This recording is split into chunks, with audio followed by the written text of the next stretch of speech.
This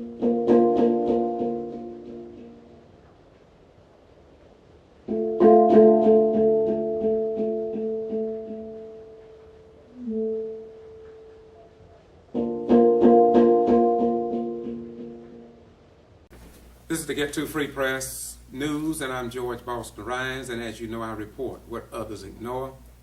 I find myself in Kingsland, Georgia, because there's a need to be here.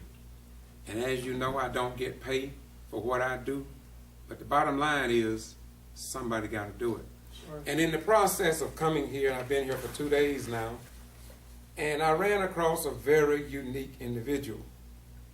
And guess what you have this evening? You have a very unique individual before you. And he's going to tell us or educate us about the grand juries in Georgia and the power that they possess. And I don't want you all to focus on me. You want to focus on me? Go and watch some of my other 20 or 30,000 videos. I'm going to move aside. And what's your name, my beautiful brother? Paul Nally. Paul Nally. We're going to hear from him. Any introduction you want to do, give it to us now if you ever hold your peace. Well, on you, brother. Yes, sir. First, I'd like to welcome everyone to the Refreshing Oasis Christian Academy for a discussion on the grand jury. It's a subject near and dear to my heart. I don't want this to be too long, but I do want sufficient detail to be included so that every citizen can pick up a copy of their Constitution and a code book for the state of Georgia and be able to look up what I say. And the reason that I'm asking all citizens to do that is because I do not want anyone, I don't want any person in this state to believe anything I say or I write unless it is consistent with something they already know to be true or they are willing to research for themselves. That's right. As you all know, you have the right to, in our Constitution, our federal Constitution, and in appropriate provisions of the Georgia Constitution, you have the right to responsibly exercise speech. You have the right to petition those vested with the power of government for a redress of your grievance. You have an absolute right to testify. There's no question about these things. Now, it just so happens that the state of Georgia has a unique situation when it comes to a grand jury, because that is the focal point for your rights. What the Supreme Court of the United States has called your fundamental rights. To be brief about the history of the grand jury in the state of Georgia, if you'll go to Article 1, Section 1, Paragraph 11, you will find a couple of sentences. And what you soon realize is that the grand jury and the criminal trial jury are the only two entities in this state who are charged and acknowledged by our Constitution to be judges of the law. Now, if you think about that for a minute, and you come to understand that not even Supreme Court of Georgia justices have the ability to judge the law, then all of a sudden you begin to realize just how unique and how powerful a grand jury really is. Great job, Judge. Could you introduce yourself again? And what somebody asked. Oh, yes, and I'm Paul Nally, former Justice of the Peace from Pine Log, Georgia. A lot of people wonder about how do we handle affairs within our county when we petition elected politicians and they turn a deaf ear, or they write deceptive responses which really accomplish no useful end. Well, it just so happens that a similar situation occurred over in Liberty County, Georgia, back in 1953. And the case is recorded in the Georgia Supreme Court reports as Cook v. Sykes. And there, a citizens committee of 3 citizens became dissatisfied with their sheriff's managing the affairs of his office, not doing his job. They went and hired an attorney. Now, they could have done this on their own, but to facilitate the production of evidence and their testimony in front of the grand jury, they hired an attorney. The attorney petitions the grand jury on behalf of his clients, and lo and behold, the grand jury says, "Come on in. Tell us your story." When they were through telling the story, showing the evidence they had, the grand jury was faced with a problem. They found that there was sufficient evidence to return an indictment on the charges of the Citizens Committee. That grand jury also understood very well that indicting, trying, convicting, and sentencing a sheriff to a Georgia penitentiary in 1953-54 was the equivalent of a death sentence. They didn't particularly like that idea. Now, don't get me wrong, they didn't like what the sheriff had done, but so now they're in a bit of a quandary. What do? Well, somewhere down the line it occurred to them, wait a minute, we're the grand jury. We judge the law. So, what they did is rather than enforce the law, that particular criminal statute, they knew they had to get rid of the sheriff. There wasn't going to be any keeping. That had to accomplish. So what they did is they issued an order, a general presentment, or a special presentment in this case, to Governor Talmadge, basically telling and instructing the governor, you're going to remove our sheriff for cause. Now, don't misunderstand. Back in them days, sheriffs were the governor's good old boy's finger in the pie of the public in whatever county they were in. And needless to say, Brother Talmadge didn't take too kindly to being told by a grand jury that he was going to get rid of one of his buddies, but he was not about to cross paths with a grand jury that had had enough. Now, Talmadge was a powerful man, but that grand jury showed him where the power really lay. And it lays in the grand jury. So, what you need to know about the history of the grand jury in Georgia is very simple. Our founders just reached over into the common law. They picked up the grand jury with all of the powers, all of the duties and responsibilities that it had under the common law, and set it down in the black letter law of our Constitution. Now, the grand jury has an oath of office. And if you need to know what the grand jury can do and should do, read their oath of office. Virtually everything is included in that one oath. They can tell the county commissioner, you need to pave this road, or you need to close this road, or you need to fix these potholes in this location. They can look at other areas of the county government, and they can give instructions to the sheriff. You need to close off this section of the jail. It's too bad for human habitation.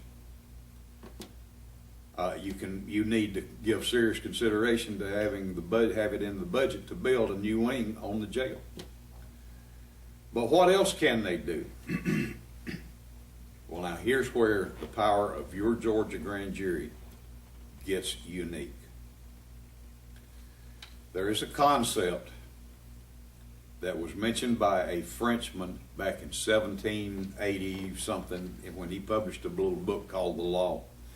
And he commented that the greatest evil that he could conceive of was that in a civilized society, that the law would be turned to an instrument of plunder. In other words, the law could be used just like a knife or a gun in a holdup or a robbery. Well, here's what your grand jury can do. It can look at, and it is charged with being judges of the law, and this is where this authority comes from, that one phrase. They can look at a statute passed by the Georgia legislature or the United States Congress, yes, the United States Congress. If they find that that law has a violative effect on a Georgia criminal statute, if it creates a harm in their community,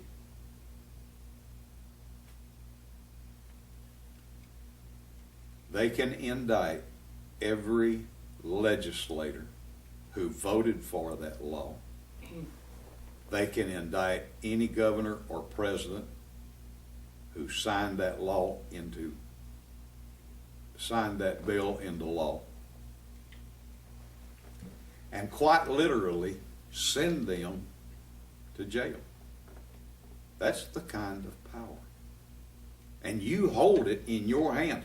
The day, if you've ever served on a grand jury and never understood, believe me, your district attorneys, your judges, your Superior Court judges, your Supreme Court judges, they do not want you to understand this. But the day you turn 18 years of age in this state, and you're not aware of this, but you take a seat at the board of directors of two, not one, two of the largest corporations in the world, the state of Georgia and the United States of America. You are a board member. There is no higher office in any corporation in the world. And when your time comes, when your name comes up, and you are sent a notice to appear and serve as a grand juror, the prior board members in this state saw to it that in your hands are going to be placed legitimate, lawfully exercisable power to control and manage your government. Mm-hmm. Now, you need to understand, you have to ask yourself, well, my goodness, with this kind of power, with this kind of responsibility, is there anything that a grand jury cannot do? Well, yes, there happens to be something a grand jury cannot do. And that comes to us from the Supreme Court case of Cohen v. the Commonwealth of Virginia. The grand jury itself, powerful though it is, the grand jury itself may not violate any valid privilege, whether established in the Constitution, the statutes, or the common law. Now that you can't do. But who in the Sam Hill wants to do something like that anyway when you've got all this other power and it's got to be exercised to manage a runaway government like we have today? Now I don't wish to take up a lot of time. There is a great deal more, and by the way, among the 50 states, the state of Georgia is unique. Now Tennessee grand jury, Texas grand juries come close, but their constitutions do not begin to treat their grand juries the way Georgia's constitution. Oh, and by the way, one other thing you need to know. You're in that very same Article 1, Section 1, Paragraph 11, The people of the state of Georgia told the Georgia legislature, they tell them till this day, in the black letter law of that constitutional provision, the legislature shall have no authority in legislation concerning grand juries beyond providing for their selection and their compensation. Nothing else. If a grand juror or a grand jury foreman wants to know what do we need to do in this situation, you will need to research the common law. You can research the case law, but if you don't find it there, then you have to go to the common law to find what the grand jury needs to do under a given situation. And I will add one other thing. I'm sorry, I keep thinking of all this stuff. But if you're wondering about how far does the jurisdiction of a Georgia grand jury go, well, normally if you ask a judge or a district attorney, they'll point over there to the county line and they say, right there's where your jurisdiction ends. Well, yeah, normally that's the case. However, if a crime is committed in Washington, D.C., with a law that violates a Georgia criminal statute down here, now your jurisdiction reaches all the way to Washington, D.C. Same thing if it goes into the state of Washington in the upper corner of this nation. If they do something up there that creates a criminal act down here in Camden County, that's where your jurisdiction goes. To be brief, if you want to see literally with your own eyes the jurisdictional limit, potential jurisdictional limit of a Camden County grand jury, you need to step out that door and look up.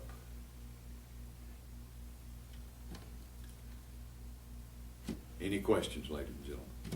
Yes, I have one. Yes, sir.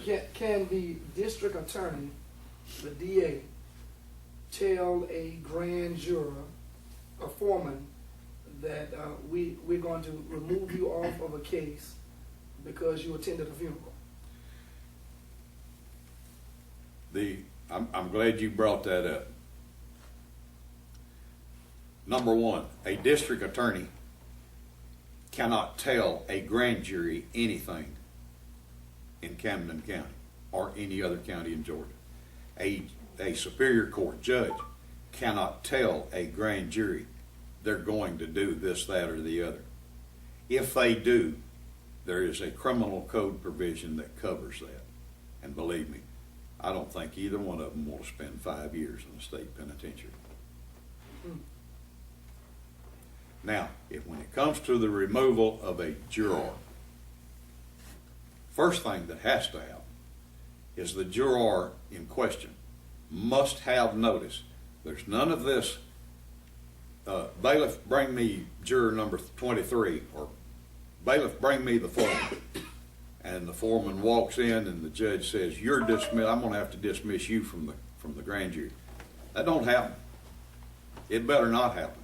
If that happens, the rest of the grand jurors need to return an indictment within the next 5 minutes, charging that judge with the intimidation, not just of the grand jury foreman or the specific grand juror, but the entire grand jury.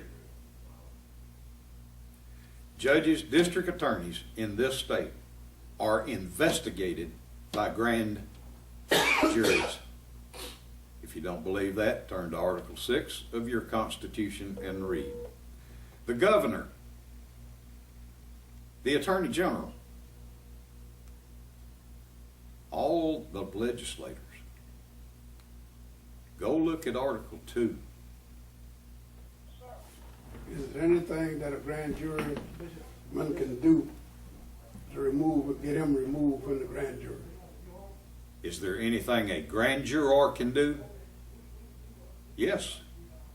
The foreman, if the foreman is not the object of the removal process, a foreman has a duty, because a foreman is, in fact, a chief judge. And as a chief judge of a tribunal of judges, he has certain duties and responsibilities.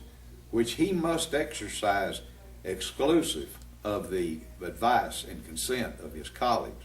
Now, there are some decisions that do require the advice and consent, but a grand juror who misbehaves, for example, it's not the job of the superior court judge to remove that juror. It is the responsibility of the foreman.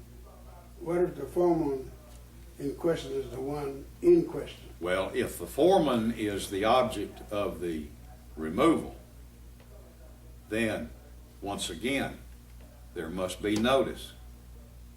He must have notice. He must have an opportunity to provide a defense.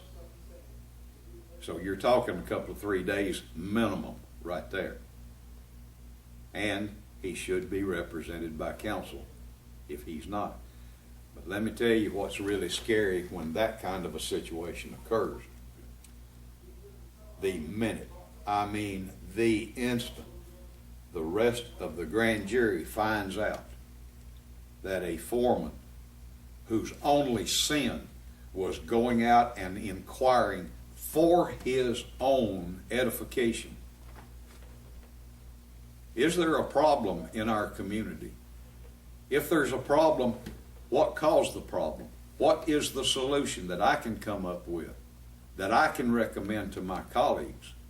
If that's all there is, that grand jury needs to indict whoever tries to take him out.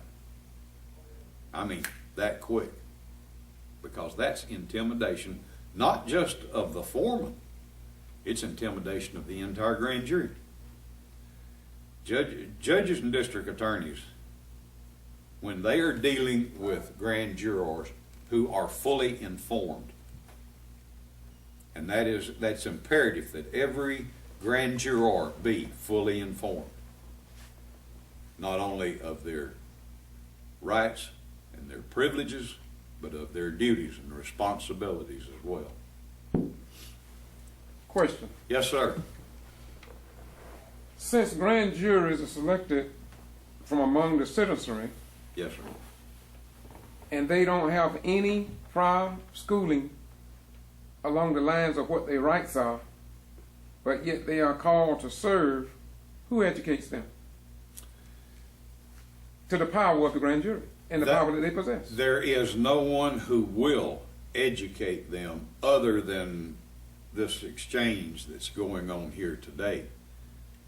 But it really falls to each individual on the grand jury to acquaint themselves with what the law requires. What does my oath really say?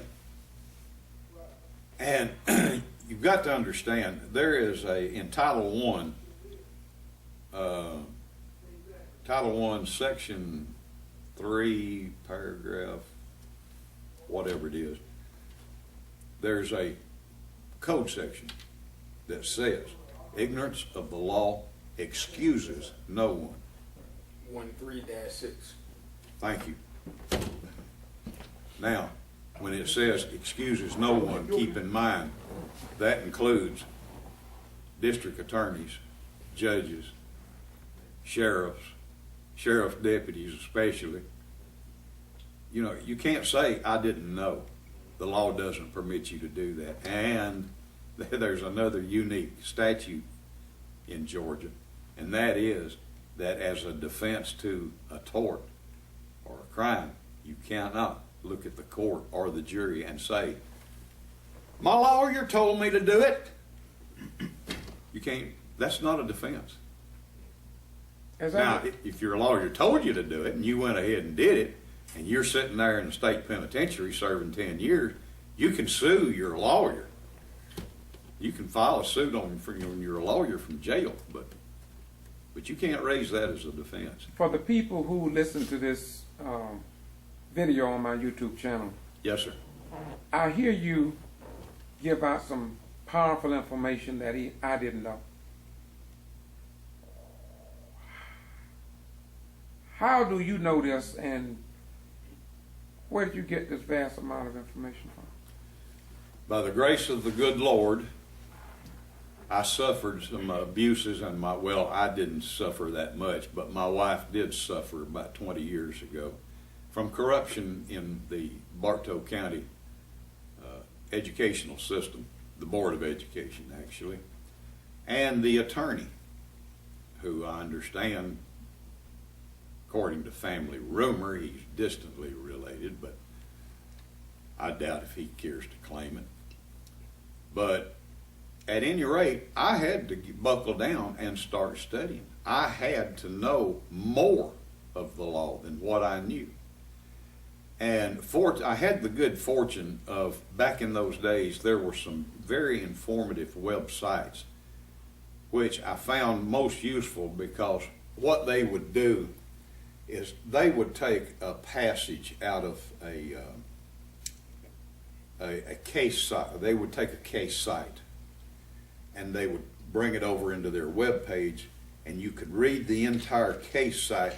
Then there was a discussion of, logically, what does this really mean in day-to-day life? And it was I was able to be helped by understanding it in that context. But the more I got to doing the research and what have you,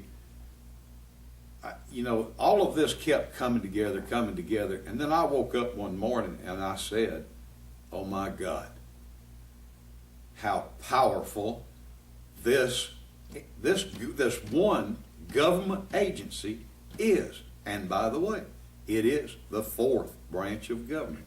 It is an Article I court of inquiry, populated by a tribunal of 16 to 23 judges.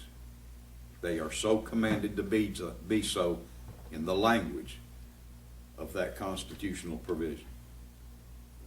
So I think I missed the answer to the question about can that happen? What did he answer? Can what happen? Can a DA interrogates a grand juror and recuse him from a case?